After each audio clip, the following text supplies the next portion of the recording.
क्या आपको लगता है ये पंचायत वाला प्रधानी वाला चुनाव होगा? क्योंकि अखिलेश जी भी कह चुके हैं कि अब जो लोग तैयारी कर रहे हैं उन्हें तैयारी नहीं करना चाहिए। इनको मालूम है अब विधानसभा चुनाव सर पर है।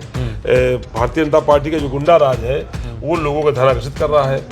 अब उनको मालूम है लोगों को बुलडोजर चलता है, वो जातियां देके चलता है, धर्म लेके चलता है और भारतीय जनता पार्टी के एजेंडे को पूरा करने में चलता है। तो अब वो चुनाव में उस तरह गुंडागर्दी यदि करेंगे तो उसका नुकसान उनको विधानसभा चुनाव उठाना पड़ेगा और बगैर गुंडागर्दी करें वो जीत नहीं सकते। इसलिए भारतीय जनता पार्टी के लोगों में डर है और वो पंचायत चुनाव से भाग रहे हैं। ओम प्रकाश राजभर का चूंकि जिक्र चल रहा है, उनकी एक लोकसभा सीट है पूरब में, जहां से वो 2 बार के विधायक हैं।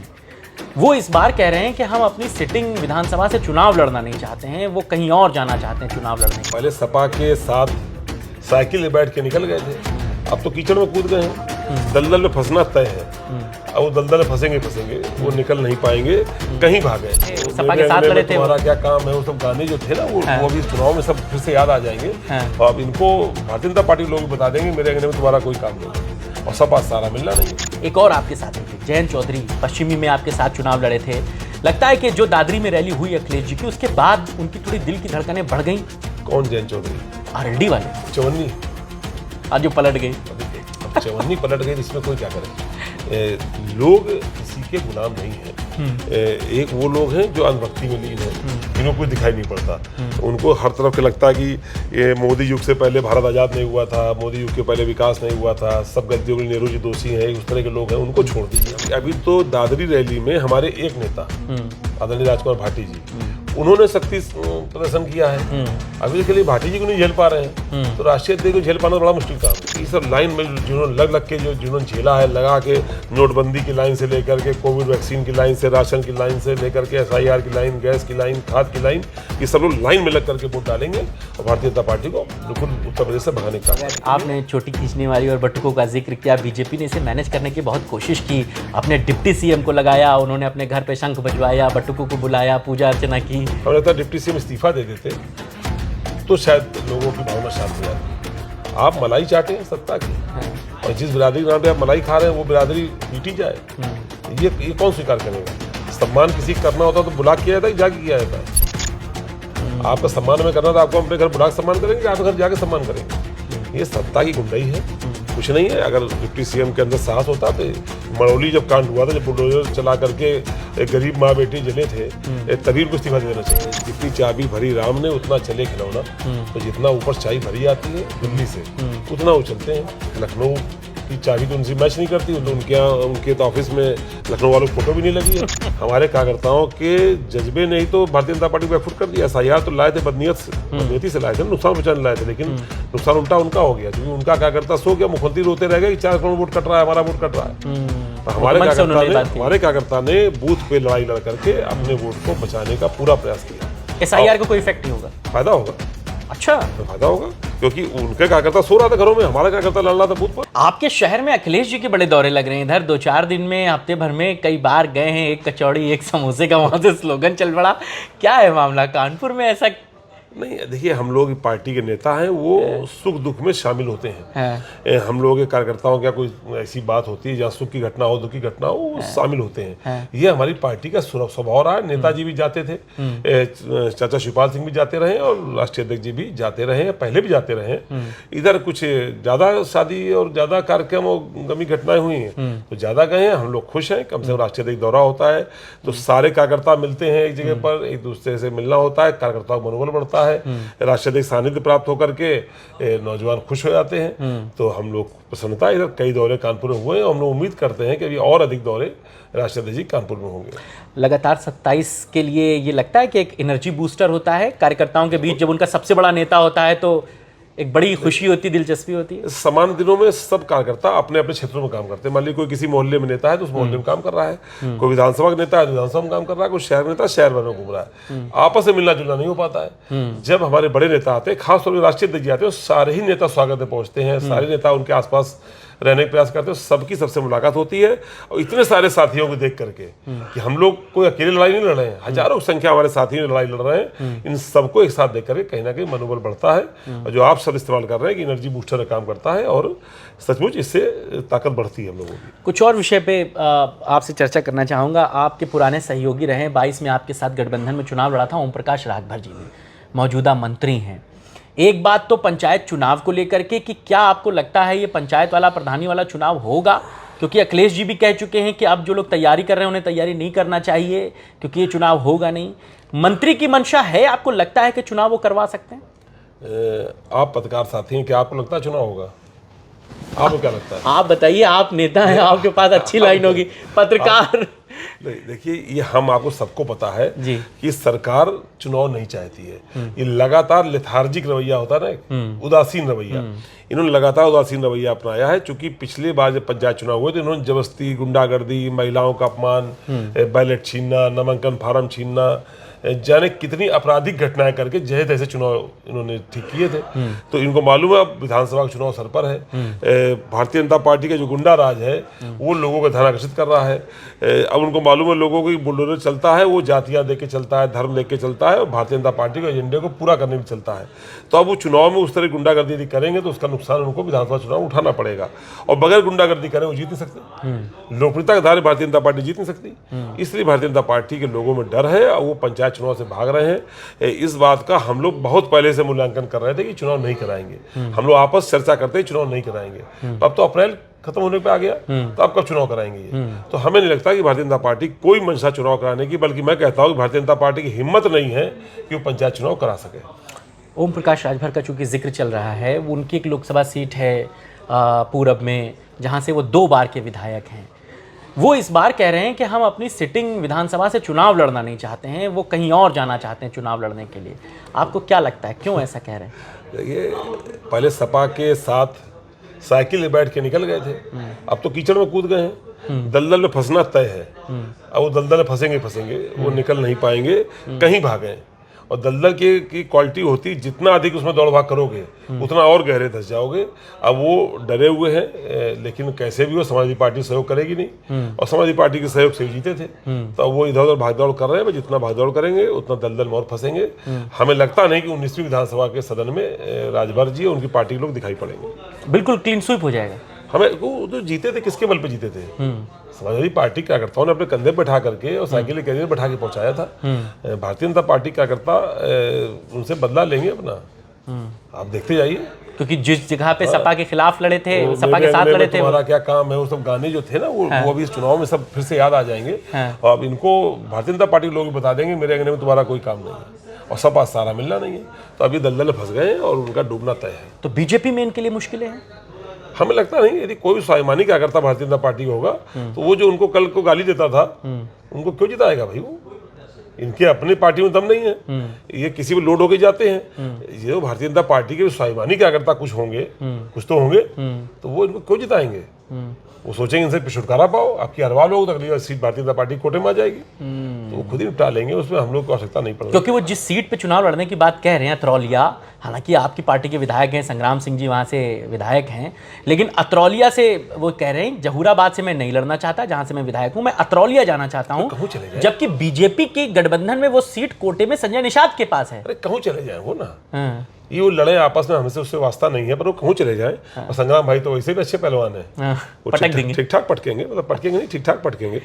अतरौलिया की सीट जहाँ हम लोगों ने देखा है कि उनके परिवार के जैसी है, वो ठीक ठाक पटकेंगे, और फिर इनका जब भागे रास्ता नहीं मिलेगी वाला स्थिति है। कहूँ चले जाए, उनका आखिर में पतन तय है। एक और आपके साथी थे जयंत चौधरी, पश्चिमी में आपके साथ चुनाव लड़े थे। लगता है कि जो दादरी में रैली हुई अखिलेश जी की, उसके बाद उनकी थोड़ी दिल की धड़कनें बढ़ गई। कौन जयंत चौधरी? आरएलडी वाले, वो चवन्नी आज जो पलट गई। अब चवन्नी पलट गई तो इसमें कोई क्या करे? लोग किसी के गुलाम नहीं हैं। एक वो लोग हैं जो अंधभक्ति में लीन हैं, जिनको कुछ दिखाई नहीं पड़ता। उनको हर तरफ के लगता है कि ये मोदी युग से पहले भारत आज़ाद नहीं हुआ था, मोदी युग के पहले विकास नहीं हुआ था, सब गलतियों के लिए नेहरू जी दोषी हैं। उस तरह के लोग हैं, उनको छोड़ दीजिए। जो जरा सा भी जागरूक है, जो जरा सा स्वाभिमानी है, जिसने देखा है कृषि बिल पे कैसे सरकार पलटा मारी थी, कितने किसानों की आहुति लेने के बाद, जो लगातार देख रहे हैं कि नौकरियां नहीं मिल रही हैं, बेरोजगारी बढ़ रही है, सुनवाई नहीं हो रही है, जातिगत धार्मिक हमले हो रहे हैं, महंगाई बढ़ी हुई है, वो लोग क्या इस तरह के लोग वोट करेंगे क्या? वो सारे लोग ताकत लगा के भारतीय जनता पार्टी के खिलाफ वोट करेंगे, क्योंकि समाजवादी पार्टी मजबूती से खड़ी है। लगातार हमारे नेता राष्ट्रीय अध्यक्ष अखिलेश यादव जी लड़ रहे हैं, समाजवादी पार्टी कार्यकर्ता लड़ रहे हैं। इस बार पश्चिम हो चाहे पूरब हो, एक तरफा समाजवादी पार्टी की लहर चलेगी, सब भारतीय जनता पार्टी का सुपड़ा साफ होगा। और चूंकि दादरी की रैली का मैं इसलिए जिक्र कर रहा हूं क्योंकि उस रैली के फौरन बाद चौधरी साहब और मुख्यमंत्री जी ने मुजफ्फरनगर में एक बड़ी जनसभा की। आपको लगता है कि वो एक जो कॉन्सेप्ट अखिलेश जी का था, जाटों का, गुर्जरों का, मुसलमानों का सपा के फेवर में लाने के लिए, ये उसकी काट थी जिसकी जनसभा अभी 2 दिन पहले हुई? देखिए वो कुछ करें, अभी तो दादरी रैली में हमारे एक नेता आदरणीय राजकुमार भाटी जी, उन्होंने शक्ति प्रदर्शन किया है। अभी तो केवल भाटी जी को नहीं झेल पा रहे हैं, तो राष्ट्रीय अध्यक्ष को झेल पाना बड़ा मुश्किल काम है। अभी तो केवल हमारे एक नेता को नहीं झेल पा रहे हैं ये सब छोटे दल, तो जब सारी पार्टी कैसे झेलेंगे, राष्ट्रीय अध्यक्ष कैसे झेलेंगे? ये कुछ कर लें। देखिए इस बार जनता का मन बन चुका है। हम लोग भी क्षेत्र में रहते हैं, व्यापारी परेशान, ठेले वाला होगा पुलिस लाठी मार रही होगी, ऑटो रिक्शा चालक होगा पुलिस लाठी मार रही होगी, छोटा व्यापारी होगा पुलिस चालान कर रही होगी, नौजवान नौकरी की लाइन में लगा होगा, कुछ लोग SIR लाइन में लगे थे, किसान खाद की लाइन में लगा होगा, कोई गैस की लाइन में लगा होगा। लोग परेशान हैं, चौतरफा एक अव्यवस्था का माहौल है, लोग बहुत स्थिति खराब है इस समय। मेरठ इसका एक बड़ा उदाहरण माना। आप देखो अभी देखो कैसे हो रहा, तो इस तरह से करके कुल मिला करके लोगों में जो एक पूरे एक मन में असंतुष्टि का भाव है, वो सब मिलके सरकार ने लाइन में लगाया है लोगों को केवल, और लड़वाया है, और वो तो किया नहीं है। तो ये सब लाइन में जिन्होंने लग के जिन्होंने झेला है, लगा के नोटबंदी की लाइन से लेकर के कोविड वैक्सीन की लाइन से, राशन की लाइन से लेकर के SIR की लाइन, गैस की लाइन, खाद की लाइन, ये सब लोग लाइन में लग करके वोट डालेंगे और भारतीय जनता पार्टी को बिल्कुल उत्तर प्रदेश से भगाने का काम करेंगे। मेरठ में जो इंसिडेंट हो रहा है, एक सोशल मीडिया पे एक बड़ा मामला चल रहा है कि पहले जब अब्दुल के मकान गिराए जा रहे थे तो लोग बीजेपी के वो लोग जो उनको वोट करते थे वो बड़े खुश होते थे कि अरे उसका मकान गिर रहा है, अब्दुल की दुकान जमींदोज हो रही है। लेकिन अब तो सब जद में आ रहे हैं। वो एक शेर नहीं था कि आएंगे मकान, राहत इंदौरी साहब का। देखिए ये शुरुआत अयोध्या से भी हुई थी। देखिए अयोध्या में भी इन लोगों ने पुराने सब लोगों को गिरा करके नया तरीके से बनाया था। तो अयोध्या के लोगों ने चुनाव जब आया तो जवाब दिया था, और ठीक ठाक जवाब दिया था, जिसकी टीस आज भी भारतीय जनता पार्टी महसूस करती है। अब उसका उन्होंने वही बनारस में किया, कॉरिडोर नाम पे क्या नहीं लूटा, किसको नहीं परेशान किया, उस तरीके से मेरठ में कर रहे हैं। तो नंबर सबका आएगा। ये सरकार चूंकि इसको ये नशा हो गया है कि हम चाहे जो करें जनता ये भटका देती ना। अब जैसे इन सब ध्यान भटकाने के लिए वो क्या ले आए, ये महिला वाला ले आए। अब वो पहले UGC ले आए थे। चुनाव चल रहा है 5 स्टेट में, तो इसको लेकर के खेलते रहेंगे। अब वो अपना खुद ही नारी बंधन कार्यक्रम करेंगे, खुद ही अपने आप कार्यक्रम करेंगे, अपने आप ताली बजाएंगे, और जो असली मुद्दे हैं उसे लोग ध्यान भटकाएंगे।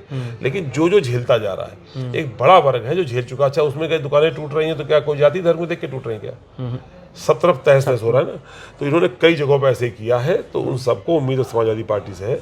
मैं आपसे कह रहा हूं कि जो अव्यवस्था का माहौल है, चाहे गरीब हो चाहे अमीर हो, आप किसी बड़े उद्योगपति से बात करेंगे तो वो भी क्या सुनवाई नहीं हो रही है, किसी छोटे व्यापारी से बात करेंगे, कोई छात्र से बात कर लेंगे, बेरोजगार से बात कर लीजिए, किसान से बात कर लीजिए, मजदूर से बात कर लीजिए। चौतरफा एक अव्यवस्था का माहौल है, एक असंतोष का माहौल है, और इसका खामियाजा सरकार को भुगतना पड़ेगा। मगर एक बात जो कही जाती है कि अगर व्यापारी वर्ग परेशान रहेगा तो भी वो ठीक है, GST आ गया, बावजूद इसके चुनाव हुआ, बीजेपी जीत गई, तो जो अपर कास्ट का वोटर है वो बीजेपी का कोर वोटर होता है, उसकी बातें कहती हैं कि अरे ठीक है, थोड़ा सी बात है, महंगाई है, दिक्कत है, चलो झेल लेंगे, लेकिन वोट तो बीजेपी को ही देंगे। एक ये भी टेम्परामेंट है। मेरी कई लोगों से बात हुई है, ये शंकराचार्य जी वाला जो मुद्दा है, जिस तरह से उन्होंने शंकराचार्य को भी अपमानित करने में कसर नहीं रखी। आज हमारे धर्म के जो शीर्षस्थ गुरु हैं, ये उनसे भी बहस कर लेते हैं, उनको भी घेरने का काम करते हैं। उन्हें तो कांग्रेसी साबित कर दिया गया। करने से क्या होता है भाई? शंकराचार्य कोई पार्टी तय करती है क्या? शंकराचार्य जी हमारे सम्मानित शंकराचार्य, तो उनके मुद्दे पे बटुकों की चोटी खींचने का मुद्दा रहा हो, UGC के मुद्दे पे जैसे उलझा के रख दिया, कुछ हुआ भी नहीं, उलझा के रख दिया, सबको लड़ाया। तो आज चाहे अपर कास्ट हो, चाहे बैकवर्ड कास्ट हो, चाहे SC/ST हो, चाहे मुस्लिम हो, हम आपसे कह रहे हैं सब में असंतोष है, कोई भी सेटिस्फाइड नहीं है। वो कुछ छूटे होंगे जिनको लगता है कि 2014 में भारत आजाद हुआ था, जिनके स्कूल की प्रिंसिपल कंगना रनौत जैसी रही होंगी, उनको छोड़ दीजिए। बाकी सभी वर्ग मिलकर के भारतीय जनता पार्टी के खिलाफ वोट करेंगे। जो बहुत बड़े होंगे इस तरह के लोग जिनको कुछ दिखाई नहीं पड़ता, वो भी घर बैठेंगे पर भारतीय जनता पार्टी को वोट नहीं करेंगे। मगर आपने चोटी खींचने वाली और बटुकों का जिक्र किया, बीजेपी ने इसे मैनेज करने की बहुत कोशिश की, अपने डिप्टी CM को लगाया, उन्होंने अपने घर पे शंख बजवाया, बटुकों को बुलाया, पूजा अर्चना की। हमें लगता है डिप्टी CM इस्तीफा दे देते तो शायद लोगों की भावना शांत हो जाती। आप मलाई चाटे हैं सत्ता की, और जिस बिरादरी के नाम पे आप मलाई खा रहे हैं वो बिरादरी पीटी जाए, तो ये कौन स्वीकार करेगा? सम्मान किसी का करना होता तो बुला के किया जाता है कि जाके किया जाता है? आपका सम्मान हमें करना था, आपको हम अपने घर बुला के सम्मान करेंगे कि आपके घर जाके सम्मान करेंगे? ये सत्ता की गुंडाई है, कुछ नहीं है। अगर डिप्टी सीएम के अंदर साहस होता तो मड़ौली जब कांड हुआ था, जब बुलडोजर चला करके एक गरीब माँ बेटी जले थे, तभी उनको इस्तीफा दे देना चाहिए था। तब से आज तक किसी मुद्दे पे स्टैंड ले पाए क्या? हालांकि वो अखिलेश यादव के खिलाफ तो खूब स्टैंड लेते हैं, खूब बयान कहते हैं और क्या क्या बातें हैं। उनकी नौकरी का हिस्सा है। जितनी चाबी भरी राम ने उतना चले खिलौना। तो जितना ऊपर चाबी भरी आती है दिल्ली से, उतना वो चलते हैं। लखनऊ की चाबी तो उनसे मैच नहीं करती। वो तो उनके तो ऑफिस में लखनऊ वालों की फोटो भी नहीं लगी है। अभी एक मीडिया चैनल हम लोगों ने देखा, बड़ा इशू बना। हाँ, तो वो दीदी दीदी कर रहे थे। तो लखनऊ से उनकी चाबी नहीं चलती, उनकी चाबी दिल्ली से चलती है। दिल्ली से चाबी भरी जाती होगी, उतना वो चलते होंगे। आखिर नौकरी का सवाल है तो उतना तो करना होगा। एक बड़ा इशू चर्चाओं में है सर, नोएडा का। ब्रिजभूषण शरण सिंह जी की बेटी हैं शालिनी सिंह, हालांकि वो पॉलिटिकली एक्टिव नहीं है, लेकिन उन्होंने एक इंटरव्यू में भी इस बात को कहा कि अगर मौका मिला तो वो चुनाव लड़ेंगी और नोएडा से चुनाव लड़ना चाहती हैं। और अभी 2 दिन पहले जब नोएडा में वो श्रमिकों का आंदोलन हुआ तो वो सरकार के खिलाफ मुखर होकर बोल रही हैं। वो कहती हैं कि नोएडा जैसे शहर में हम सेफ नहीं हैं, लॉ एंड ऑर्डर मेंटेन नहीं है। आपको लगता है कि क्या एक फिजा बन रही है शालिनी सिंह के चुनाव लड़ने की? पता नहीं, उनका व्यक्तिगत मुद्दा है। अब वो क्या सोच रहे हैं, उनका परिवार का सोच रहा है, ये हमारा इशू नहीं है। हमारी पार्टी चुनाव लड़ेगी, हम अपनी पार्टी की बात करेंगे। कोई दूसरी कौन चुनाव लड़ना चाहता है, हमसे क्या मतलब है? मगर वहां पर विधायक बीजेपी के नीरज सिंह हैं, जो नाम आप ले रहे हैं वो नाम इतना बड़ा नाम नहीं है कि जिसके बारे में हम लोगों ने बहुत अध्ययन किया। और ऐसा कोई वो नाम है नहीं जिसका हमने अध्ययन किया, और मैं जानता भी नहीं किसके बारे में। तो क्या अगर मान लीजिए, क्योंकि बीजेपी के तो पंकज सिंह राजनाथ सिंह जी के बेटे विधायक हैं, अगर शालिनी सिंह का ऑप्शन बनता है और समाजवादी पार्टी के लिए कुछ राहें आसान होती, तो क्या आपको लगता है कि फेवरेबल कैंडिडेट हो सकते हैं? मैंने आपसे कहा कि मैं उनको जानता ही नहीं, तो मैं क्या जानूं? मैं ही जानता हूं कि चाहे कोई लड़ ले, वहां चुनाव समाजवादी पार्टी जीतेगी। ये नोएडा की दादी रैली ने बता दिया आपको। मगर ब्रिजभूषण शरण सिंह हाल फिलहाल के दिनों में अखिलेश यादव के लिए भी बड़ी अच्छी अच्छी बातें कह चुके हैं। हाइपोथेटिकल क्वेश्चन से क्या है? हम सारी बात काल्पनिक बातों पर चर्चा क्यों करें? ये तो काल्पनिक बात है ना। तो काल्पनिक बात चर्चा नहीं करें। जिनका आपने नाम लिया उनको मैं नहीं जानता, मुझे नहीं पता, लेकिन समाजवादी पार्टी चुनाव जीतेगी मैं जानता हूँ। 27 की लड़ाई कितनी मजबूत देखते हैं? बहुत अच्छी है। अभी इसका जो प्राइमरी टेस्ट था 2024 में हो चुका ना। 24 में अगर आप विधानसभा सीटों का आकलन करेंगे तो बहुमत किसका था? वो तो बढ़ा है ना, उससे तो बढ़े हैं ना।